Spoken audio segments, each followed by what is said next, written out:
Guys, meron kasi akong speaker dito. Ito, dalawa. D15.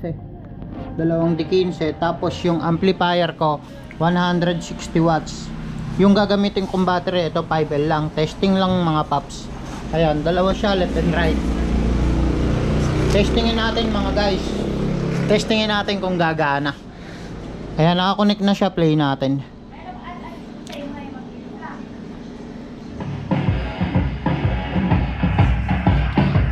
Gumagana siya.